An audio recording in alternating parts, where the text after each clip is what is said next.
Good morning friends. इस video में हम लोग बात करेंगे झारखंड सामान्य ज्ञान के बारे में। और झारखंड सामान्य ज्ञान के अंतर्गत हम लोग झारखंड का इतिहास देखेंगे। और यह video JPSC, JSSC, Jharkhand police और झारखंड राज्य से संबंधित आयोजित होने वाली सभी प्रतियोगिता परीक्षाओं के लिए लाभकारी सिद्ध होगा और सभी परीक्षाओं में यह आपकी मदद करेगा। तो चलिए शुरू करते हैं। पहला क्वेश्चन है कि ऐत्रेय ब्राह्मण में झारखंड को किस नाम से संबोधित किया गया है। तो ऐत्रेय ब्राह्मण में झारखंड को पुंड या पुंड्र कहा गया है। दूसरा क्वेश्चन है विष्णु पुराण में झारखंड को किस नाम से संबोधित किया गया है। तो विष्णु पुराण में मुंड कहा गया है। ऐत्रेय ब्राह्मण में पुंड कहा गया है और विष्णु पुराण में मुंड कहा गया है। अगला प्रश्न हम लोग देखते हैं कि वायु पुराण में झारखंड को किस नाम से संबोधित किया गया है। तो वायु पुराण में कहा गया है मुरंड। इसी प्रकार भागवत पुराण में झारखंड को किस नाम से संबोधित किया गया है। तो भागवत पुराण में इसे किक्कट प्रदेश कहा गया है। अगला प्रश्न है कि महाभारत के दिग्विजय पर्व में झारखंड को किस नाम से संबोधित किया गया है। तो झारखंड को पशुभूमि के नाम से संबोधित किया गया है। और इसको इस तरह से याद कर सकते हैं हम लोग ऐसे याद कर सकते हैं इसको कि विष्णु पुराण मुंड, वायु पुराण मुरंड, भगवत पुराण किक्कट प्रदेश। इसी प्रकार हम लोग अगला प्रश्न देखते हैं कि पूर्व मध्यकालीन संस्कृति साहित्य में झारखंड को किस नाम से संबोधित किया गया है। तो उस पूर्व मध्यकालीन संस्कृति साहित्य में इसे कलिंद देश कहा गया था। मध्यकालीन इतिहास में शम्स-ए सिराज की लिखी हुई तारीख-ए फिरोज शाही, सलीमुल्लाह की लिखी हुई तारीख-ए बंगला और गुलाम हुसैन खां के द्वारा लिखे गए सियार उल मुख्तरीन ने किस नाम से संबोधित किया गया है। उन्होंने जो किताब लिखा है, ये भी प्रश्न आपसे किया सकता है कि शम्स-ए सिराज ने कौन सी पुस्तक लिखी है। तो उसका उत्तर होगा तारीख-ए फिरोज शाही। इसी प्रकार सलीमुल्लाह ने कौन सी पुस्तक लिखी है। तो तारीख-ए बंगला। और गुलाम हुसैन खान ने लिखा है सियार उल मुख्तरीन। इन्होंने इस क्षेत्र को किस नाम से संबोधित किया है। तो इन्होंने इसे झारखंड के नाम से ही संबोधित किया गया है। अगला प्रश्न है कि चीनी यात्री फाहियान ने अपने यात्रा वृत्तांत फो को क्वी में छोटा नागपुर पठार को क्या कहा है। छोटा नागपुर पठार पूरे झारखंड का लगभग 80% भाग को प्रदर्शित करता है। इसलिए छोटे नागपुर पठार के भाग को ही संपूर्ण झारखंड मान लिया जाता था पहले। तो फाहियान और फो को क्वी, इसे याद रखना बहुत आसान है, दोनों फ से है आपका, फाहियान और फो को क्वी। तो वो उन्होंने छोटा नागपुर पठार को क्या कहा था, कुक्कुट लाड। क्या कहा था, कुक्कुट लाड। इसी प्रकार चीनी यात्री वेन सांग ने अपने यात्रा वृत्तांत सी यू की में छोटा नागपुर पठार को क्या कहा है, किलोना सुकालाना, जिसका अर्थ होता है कर्ण सुवर्ण। मध्यकाल में रांची क्षेत्र को क्या कहा जाता था। तो मध्यकाल में रांची क्षेत्र को कोकरा या खोखरा कहा जाता था। संथाल परगना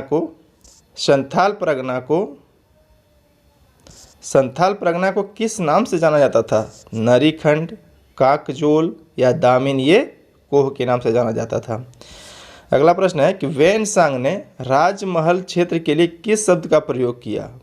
तो राजमहल क्षेत्र के लिए प्रयोग किया किचिंग कोयलो। अगला प्रश्न है कि झारखंड में पुरापाषाण युग के अवशेष कहाँ से प्राप्त हुए हैं। तो उसका उत्तर है दुमका, देवघर, हजारीबाग, बोकारो, रांची, पश्चिमी सिंहभूम एवं पूर्वी सिंहभूम। इसी प्रकार झारखंड में मध्य पाषाण काल, जिसे मेसोलिथिक एज भी कहा जाता है, उसके अवशेष कहाँ से प्राप्त हुए हैं। तो इसका जो अवशेष है प्राप्त हुए हैं दुमका, पलामू, धनबाद, रांची, पश्चिमी सिंहभूम एवं पूर्वी सिंहभूम से। अगला प्रश्न है झारखंड में नवपाषाण युग के अवशेष कहाँ से प्राप्त हुए हैं।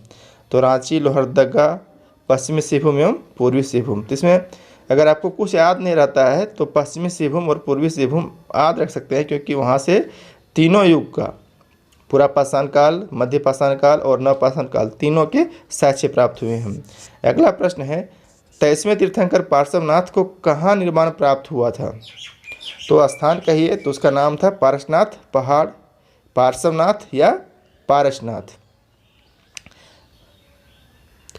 पार्श्वनाथ के नाम पर ही जो है उस पहाड़ का नाम पार्श्वनाथ पड़ा, या इसी का भ्रंश रूप है पारसनाथ, जो कि हमारे गिरिडीह जिला में और पीरटाट प्रखंड में स्थित है।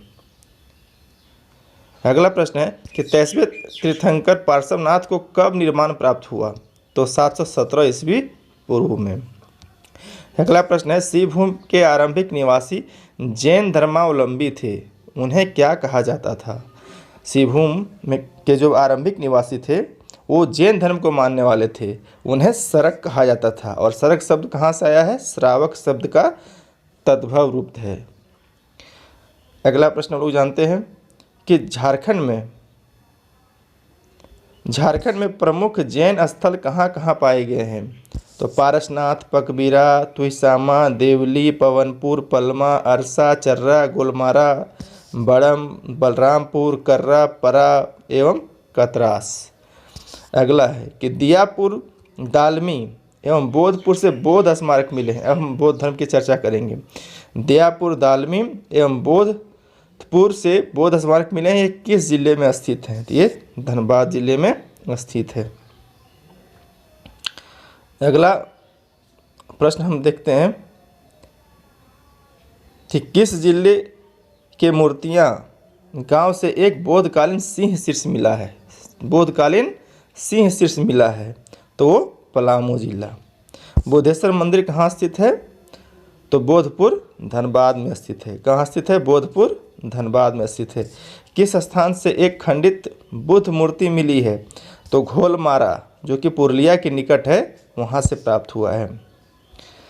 अगला प्रश्न है कि किस स्थान से बुद्ध की प्रस्तर मूर्ति मिली है? तो सूर्य कुंड, जो कि बरही प्रखंड में है, हजारीबाग जिले में, जो कि हजारीबाग जिले के सूर्य कुंड। और यह गर्म जल स्थान के लिए भी प्रसिद्ध है कि यहाँ जो है सबसे गर्म पानी का जो स्रोत होता है वो उसमें सबसे गर्म पानी यहीं पाया जाता है। अगला प्रश्न है कि खुट्टी जिला के किस ग्राम से एक बौद्ध विहार का अवशेष मिला है? तो बेलवादाग, उसका उत्तर है बेलवादाग। और कहाँ है वो? खुट्टी जिला में। क्या है वहाँ? बौद्ध विहार है। अगला प्रश्न है कटुंगा ग्राम से एक बुद्ध प्रतिमा मिली है, यह किस जिले में स्थित है? तो यह गुमला जिले में स्थित है। और कहाँ प्राप्त हुआ है? बानो रेलवे स्टेशन के पास। आगे हम लोग बढ़ते हैं। अगला प्रश्न है कि कौटिल्य ने अपने अर्थशास्त्र में झारखंड को क्या कहा है? तो कुक्कुट या कुक्कुट देश कहा है। क्या कहा है? कुक्कुट या कुक्कुट देश। 28वां प्रश्न है कि चंद्रगुप्त मौर्य के द्वारा झारखंड के लिए किस अधिकारी को नियुक्त किया गया था? तो झारखंड के लिए आटविक नामक अधिकारी को नियुक्त किया गया था। अशोक के किस शिलालेख में झारखंड का वर्णन है? 13वें शिलालेख में झारखंड का वर्णन है और उसमें उसे आटवी या तो आटव के नाम से जाना जाता था। अगला प्रश्न है कि झारखंड के किस जिले से रोमन सम्राट के सिक्के मिले हैं? रोमन सम्राट के सिक्के मिले हैं तो सिंहभूम जिला से। किस जिला से? सिंहभूम जिला से। इसी प्रकार किस क्षेत्र से इंडो सिथियन सिक्के मिले हैं? किस क्षेत्र से इंडो सिथियन सिक्के मिले हैं? तो चाईबासा से, जो कि पश्चिमी सिंहभूम में स्थित है। अगला प्रश्न है, इस वीडियो में हम लोग कुल 51 प्रश्न को देखेंगे और सभी प्रश्न काफ़ी महत्वपूर्ण है, मैंने खुद इसे संकलन किया है। अगला, कनिष्क के सिक्के किस जिले से प्राप्त हुए हैं? तो रांची जिले से प्राप्त हुए हैं। अगला प्रश्न है कि समुद्रगुप्त के प्रयाग प्रशस्ति में छोटा नागपुर को क्या कहा गया है? तो छोटा नागपुर को कहा गया है मुरंड देश। क्या कहा गया है? मुरंड देश। तो झारखंड में गुप्तकालीन अवशेष कहाँ कहाँ प्राप्त हुए हैं? तो यह हजारीबाग जिला में है, महोदी पहाड़ है ना। अब वहाँ पत्थरों को काट कर बनाए गए 4 मंदिर है। और कहाँ है? पिठोरिया के एक पहाड़ी में एक कुआं है। अगला प्रश्न है कि बंगाल के किस शासक ने झारखंड के सभी बौद्ध केंद्रों को नष्ट कर दिया? तो वो था शशांक। शशांक ने नष्ट कर दिया, इसे मूर्ति भंजक भी कहा जाता है। ये शिव का उपासक थे। पुष्यभूति वंश के शासक हर्षवर्धन के साम्राज्य में झारखंड का कौन सा क्षेत्र शामिल था? काजांगल, है ना, जिसे राजमहल भी कहते हैं। और हर्षवर्धन पहली बार यहीं जो है वैनसांग से मिले थे। अगला प्रश्न है, इतिहास के किस अवधि को पूर्व मध्यकाल कहा जाता है? तो हर्षवर्धन की मृत्यु से दिल्ली सल्तनत की स्थापना अर्थात 647 ईस्वी से 1206 ईस्वी के बीच के काल को पूर्व मध्यकाल कहा जाता है।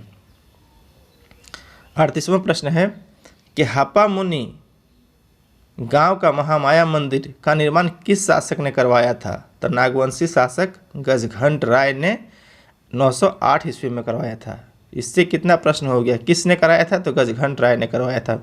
किसके शासक थे? वो नागवंशी शासक थे। कब कराए थे? तो 908 ईस्वी में कराए थे। अगला प्रश्न है, टांगीनाथ का मंदिर कहाँ स्थित है? तो वो गुमला में स्थित है। चैनपुर गुमला में स्थित है।